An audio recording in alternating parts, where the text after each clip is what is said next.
Sako wenna eyekomile ku mukuto gwa Daily Still Hope abali ku Daily Still Hope tu namabali ku Ege Media tubagala nnyo katusabe mukama tukebazola machago olwaleero kubanga obukeseza nga tukyali balamu tukudiza ekitibwa n'amatendo twaniza omwoyo omutukuvu atukulembere mu Kristo Yesu omwana wa Katonda omulamu.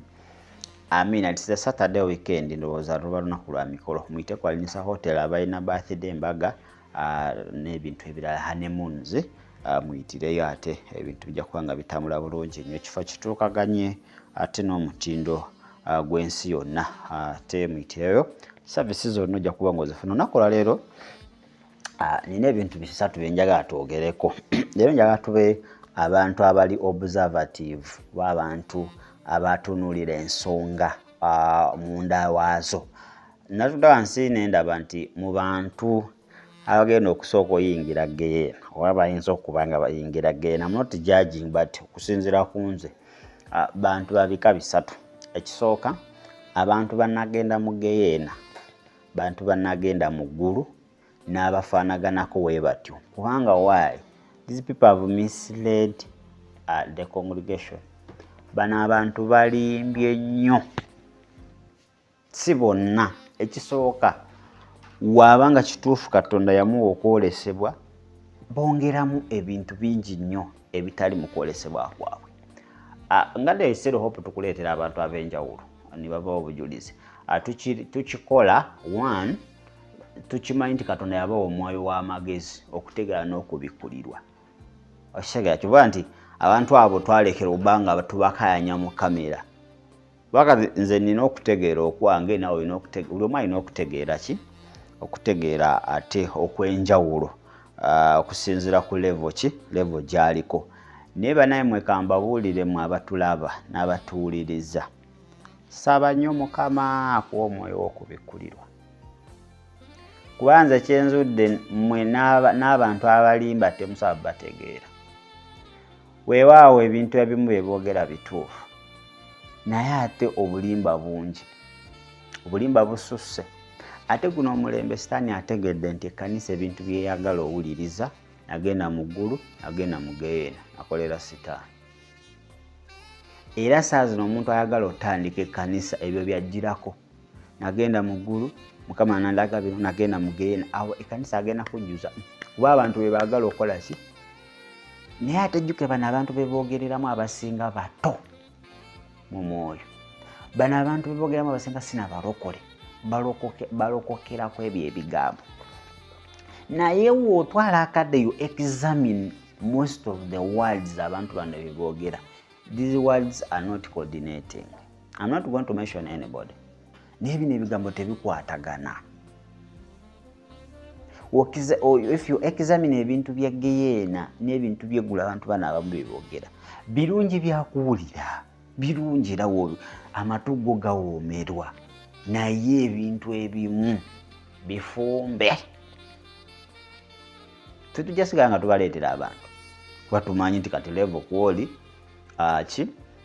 olina omwoyo w'amagezi n'okubikkulira. Tugenda sigala nga tuleeta abantu. Naye kankubuulira abantu abagenda osooka mu geyeena be bantu bannagenda mu ggulu, nagenda mu ggulu, nagenda mu geyeena, nakolera Sitaani. Banneenya okulimba kususse. Okulimba kususse. Twagadde nnyo tension y'abantu. Ate Sitaani ategedde nti abantu bafu spiritually, abantu bazibe tebamanyi, bali awo. Nyowookera n'ofumba gu story n'oguleeta ku media. People are going to accept why they don't read the Bible. Abantu tebasoma Bayibuli.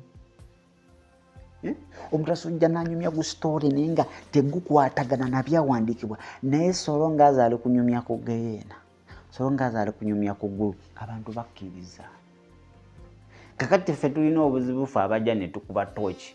Ebulira enjiri, biveeko, mwesonyiwe, leka okubikola. Ndaba mu comment antu nga bayomba. Mbulaki, why do you interfere the person, leave the person to talk? Interview, do you know what we call an interview? Interview is of two people. Onayogera n'onayogera. Interview is not a recording omuntu nga ye recordinze. Gumanyi baki bakita interview. I have to question you, you answer as you tell us. Okitegera. Naye nze kyendabye obuzibe bususse.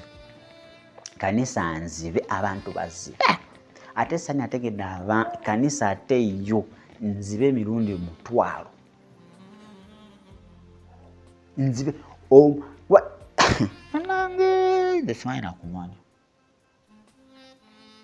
ate kambabuulire kino gye tugenda mu maaso awo banagenda mu ggulu nagenda mu geyeena nakolera sitaani bagenda kweyongera bati very many are going to come with different doctrines. Abantu batula wansi ne bawuliza statement z'abalala nawuliza yoli n'agatta n'avaayo n'emboozi gamenye nakiwulira ne kugunde kati naye nga wano omuntu ng'alimba omutuna butunulizi wo nolanga ebintu agatta bigatta ate bikwatagana ate let me tell you abantu abo be mulaba abo muba following ku different channels mulaba ebigambo bibogera bikwatagana ogenda omusanga ku channel eno yayogera kirala ku channel eri yayongera mu kirala nga tekikwatagana naye mmwe mufa ku bufitu leeta ono temulina mwoyo wako bitula temuwuliriza nti mwagala kuyiga oba mwagala kutege wabula kakati sitaani azudde nti abantu banyumira bunyumizwa bisitole tebaagala kuyiga bana neraliikiridde ovaayo gamba nagenda mu ggulu nagenda mu geyeena manyi ogenda buza abantu bangi you are going to be answerable ebintu nze kyenzudde nti abantu byonna byovaayo n'oyogera babikkiriza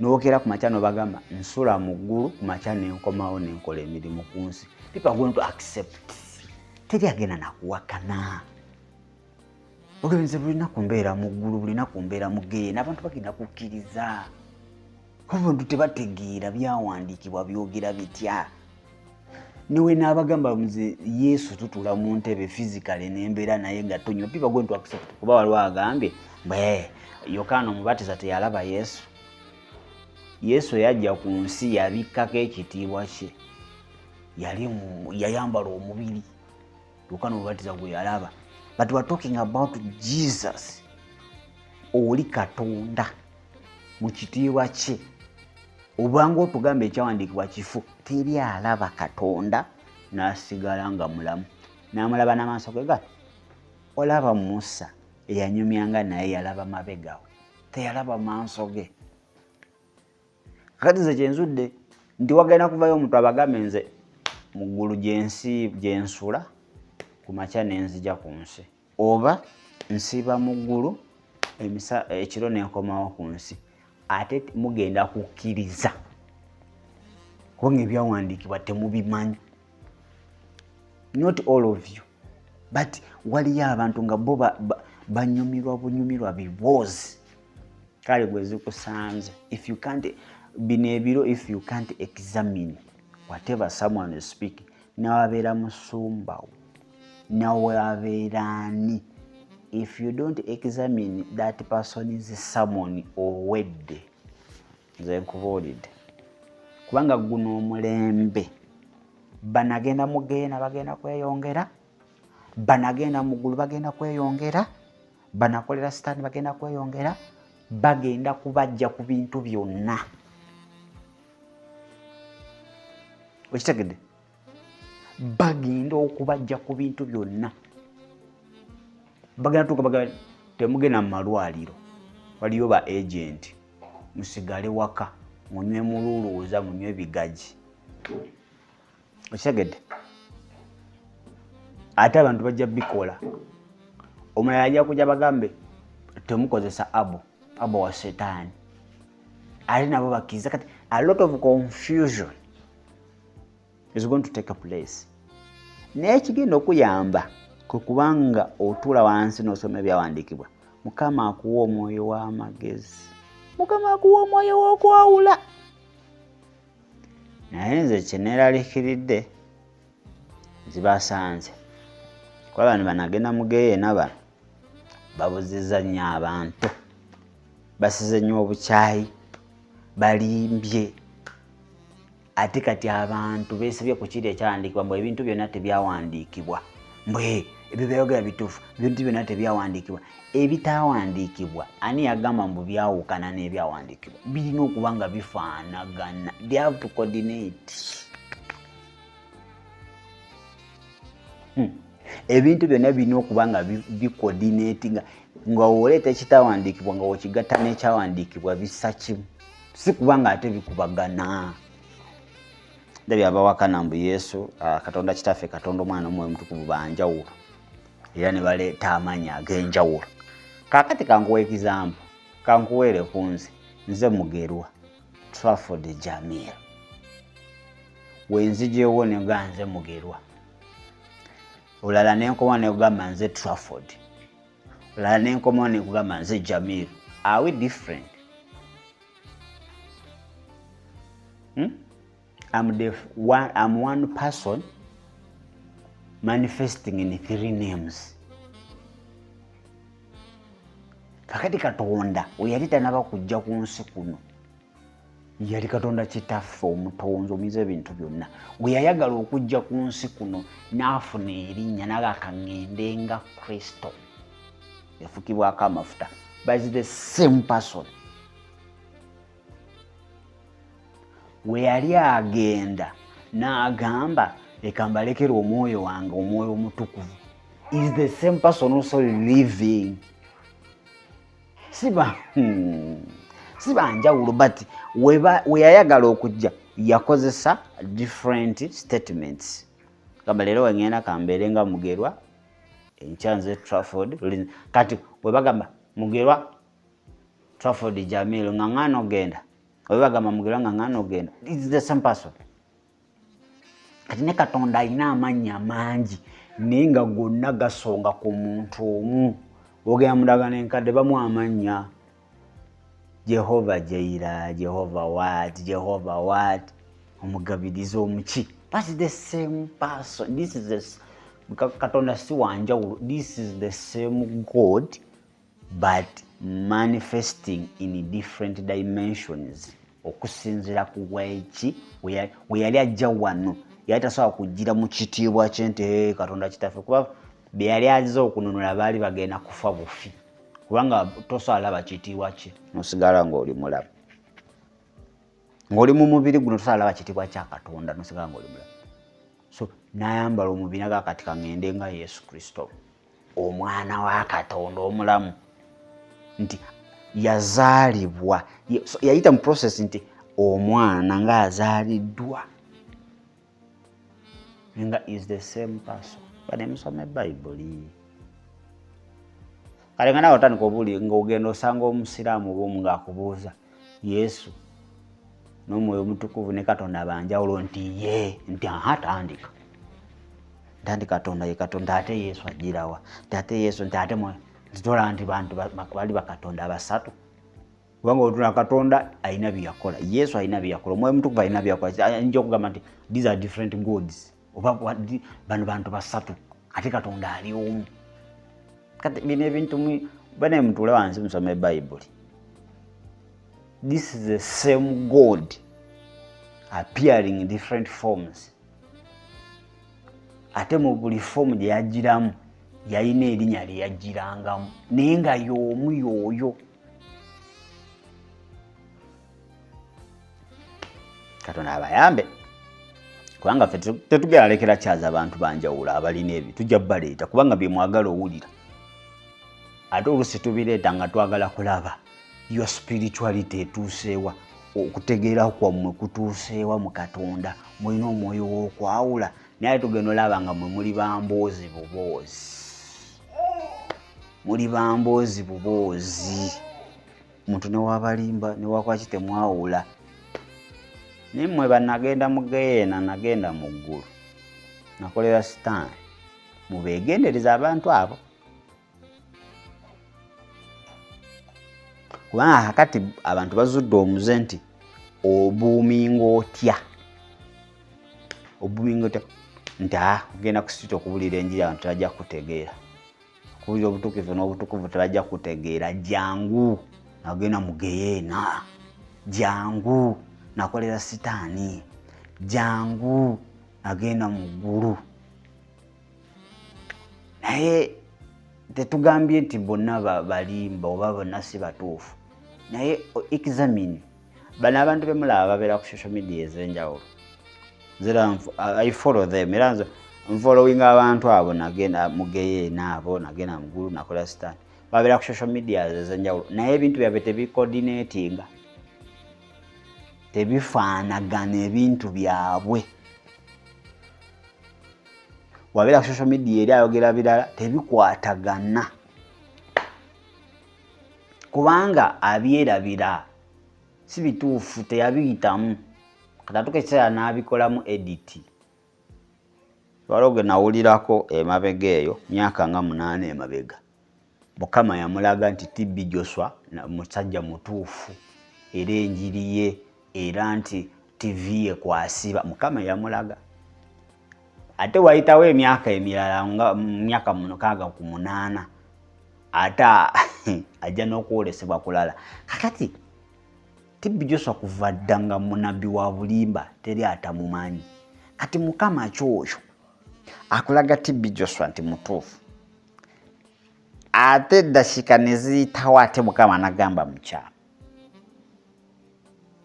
Things banda mubawulirize, tetugambye nti temubawuliriza, naye wootabawulirize na mwoyo wa Katonda otomedde. Kubanga kakati ye method eriwo, njagala tandika kanisa naye kanisa eno ejjula etya amangu. Nagenda mu ggulu, nagenda mu geyeena, nalaba Sitaani, nalaba Yesu. Bino bintu bya Sitaani, bino bintu bikutwala magombe. Awo abantu bajja awo genda boominga.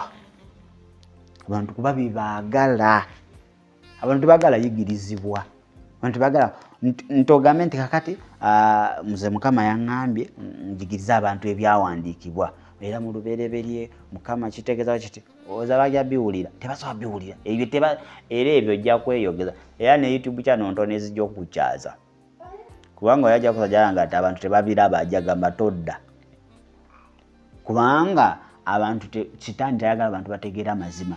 Buli muntu wavayo n'amazima, Sitaani alaga abantu nti ebyo tebitunda era n'abalokole bennyini tebabiraba batono. Naye omuntu avaayo agafaanana ng'amazima oluusi nga bulimba, oyo atunda nnyo. Saawa zino omuntu aveeyo ng'ayogera ku bino ebyambalo, bino biki, bino biki, bino byakulya, bitwala mugeyeena, nagenda mugeyeena, Mukama nalaga. Olumala ebyo nagaba naye kanisa yange esangibwa wano mu wiiki emu ng'ejjudde. Mu wiiki emu ng'ejjudde. Naye abantu abo tebamanyi oba omuntu obyayogera bituufu, tebamanyi na source. Naye omuntu ava yasomese banaye amwenenye obwakabaka bwa Katonda butuuse, butukuvu na butuukirivu, tutambulire mu kigambo kya Katonda, tusome Bible study, bino bitugenda. Balabangu ate oyo Sitaani yamusindise. Ate oli mu Katonda yalinga amusindise. Teba Yesu yayogera statement ntuufu. Yesu yagamba atya, omulyango ogenda mu ggulu kati n'ogenda mu geyeena munene. Gwoza yali ayogera ku byensi byokka, na bino bye tuwuliriza bino ebyeringa ebyobwa Katonda.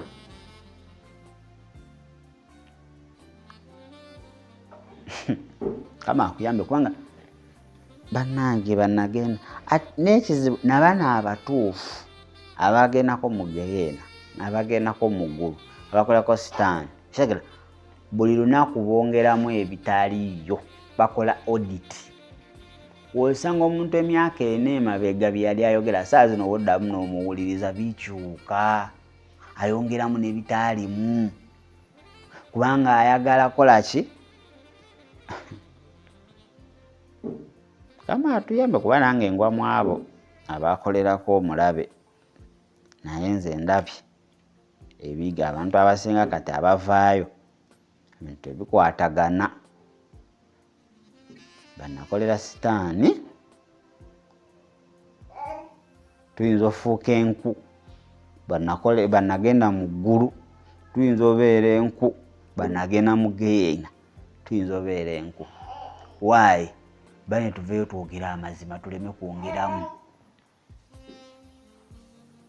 byowalaba gamba nabiraba byotalaba ngamba sabe ate nekira abantu mmwe tula wansi osabe mukama mukama nga sinatandika kuwa bujulizi buno njagalo nungami. By the way, me I did that. The nice sinatandika wa bujulizi banga ogenda ku radio nga mukama njagalo nungami engeri yokuwamu obujulizi buno saagala kukyusa saagala kwongeramu saagala ate ntuuka ekiseera nga binayogera ate mbikyusiza nengera mukusaba n'okusiba era olunaku lwatukula okuntwala ku radio nalabirawo nga pastor alongezaayo yayongezaayo emirundi egi nangamba ku Saturday program yali katabangu ku Saturday ogenda kubeera ku radio nino laba nga ayongezaayo Saturday jogena byako yayongezaayo emirundi ngeegi nentega nti kirabika nali sinaba kutuuka kuwa bujulizi obwo publicly nali nkyali muto nga ngenda kwogera n'ebitaliimu makulu naye nasaba mukama nenyingira mu kusaba kibola me when you follow my testimony nga we wabiwuliriza mu ntandikwa n'esaawa zino nsanga byebyo ate nsaba mukama paka newendikadde wanga byebyo. I don't add, I don't subtract. Okitegera nika kati tulina abantu kama amoko dakiika emu ng'atandikirawo tasabye mukama kumulungamya engeri gy'abuwamu akomekeza nga sitaani mu bujulizi obutuufu ayisizaamu obufu nga bituufu naye nga sitaani apakiddemu ebibye. So tubeere beegendereza kino nkyogedde nze nsoma comments kulaba ate nga tukyakyaza abantu ab'enjawulo tubeere beegendereza bantu betuwuliriza abantu abamu batuufu naye bongeramu abamu balimba abamu bawuliriza by'abalala ne bakola story abamu baagala kukolerako linnya abamu baagala tandikirako obuweereza abamu obuweereza bwakona baagala bubuuminga akati buli omu ajja n'ensonga zanjawulo buli omu ajja n'ensonga kibaze bukyantandika ku nze simanyi musumba guni namulabe mugenda nze sinabaako ate mugenda nakolera omulabe nenze nalaba abantu nti omuntu waate abeera mugenda omuntu waate abeera mugenda omuntu waate abeera mugenda anyway buli omu Katonda mubikulira okusinziira ku omwoyo nga waayagadde kitegeera wekituwe ki. So gema kyagolwalero kyenjagadde osharingako nammwe nti abantu bato tukyabaleeta bakyajja mukyabalaba ku social media ez'enjawulo naye ate mubeere beegendereza awuliriza bulungi omuntu oyo statements ze ate sometimes body language speaks. Manyi ffe tuba nze mba ntunulira omuntu oba mba nkola interview n'omuntu byonna nze mbitunulira body language naye eyogera buli kimu nsonze ntunula buli kimu nendaba toba nze oluusi kati nsekawo busesi kyakaayana wenagamba nti ate kino nga nze manyi kiriwo ekitya mmwe abanyumirwa ebibuuzo mujagamba olaba kakati amukaayanya tamuwa budde olaba naye kati oluusi ng'omuntu n'ekintu kyayogerako ffe twakikola nako naye ng'ate olaba ate kiri different nnyo. So twegendeeze sigenda kubanga nsukka wano mbagaliza amakya malungi Alinisa Hotel mu kibuga Jinja muyitireyo lunaku lwa Saturday weekend mbaga mikolo kwanjula muyitirewo mugule ebirabo ebiri ebyokulya byonna n'ebyokunywa ebintu byonna wokusula mwabava mu mbaga temutawaana mu booking Alinisa honeymoon week namba kiri ekifo bannaayo okituukako kale ndowooza mbagaliza amakya malungi olunaku olwekya tulinayo omugenyi omulala captain tujja kuba nga tumukyaza ate omwezi ogujja tugenda kyazaayo bamita Silivia eyayimba oluyimba bulamu ebibala. So tugenda kuba nga tubaleetera abantu ab'enjawulo starting next month ate ebintu byonna bijja kuba nga tebitambula. So linki bana linki y'ebirooto mbadde neerabidde nagambye Bayibuli ekolebwa ki Bayibuli kimu kyakusatu ekya Bayibuli birooto nakwolesebwa so kati birooto tobiyisaamu ki maaso so saba linki awo tujja kuba ate tugikuwa ate ebintu bijja kuba nga ate bitambula bulungi nnyo mubeere bulungi mweraba